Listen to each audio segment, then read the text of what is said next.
في مهرجانات كتير طلعت وفي الاخر نزلت على ما فيش، عشان ما فيش مبدأ معاها. اروح اسلم على كل الممثلين في عربياتهم. لو حضرتك ما كنتش فنان كنت هتبقى ايه؟ كنت هبقى مزارع.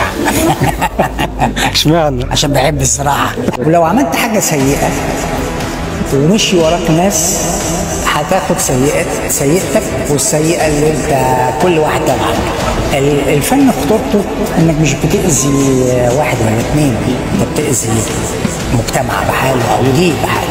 ان مهنتنا مهنه نظافه والثقه بالنفس لازم يكون اول حاجه النظافه. اول حاجه النظافه والثقه بالنفس والسيب بقى على الله. الفنان الشاطر دايما اللي بيتنوع في ادواره زي حضرتك واللي يروح لادوار بعيده عنه عن شخصيته. بالظبط. معانا خبيره التجميل السينمائي اسماء عيد، اهلا بيك. اهلا بحضرتك. لا ده كمان المهرجان النهارده بيكرم نجوم المستقبل. معايا دبلوم التجميل الجراحي خاصه بقى بالبشره وبالشعر والصبغات. ميك اب ارتست، بعمل ميك اب كويس. ايه اكتر مره حسيتي ان انا المره دي حسيت ان انا اختلفت عن كل مره؟ رايك ايه النهارده في المهرجان وتحبي توجهي ايه للفنان عادل عمرو؟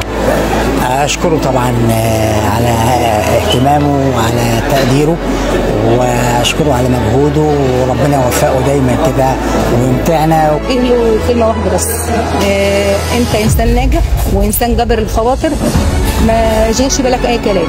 والله هو مش جديد علينا ان الدكتور عادل يعني ما شاء الله كل سنه بيكون عامل نفس المحترمه بنفس المهرجان، حاجه بتشرف يعني، حاجه جميله جدا، بيلم الحبايب كلها، مهرجان ناجح جدا جدا الحمد لله.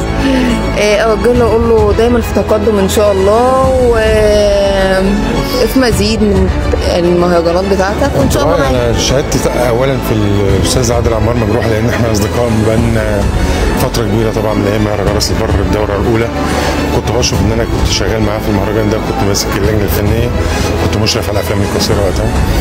وكون ان الدوره دي بتحمل اسم الفنان محسن محي الدين ده حاجه بتساعدني على المستوى الشخصي. الاستاذ عادل عمار بصراحه دايما بيقف جنب المواهب كلها. انت زيني في برنامج سادة النجوم مع الاعلامي اسلام المرشدي.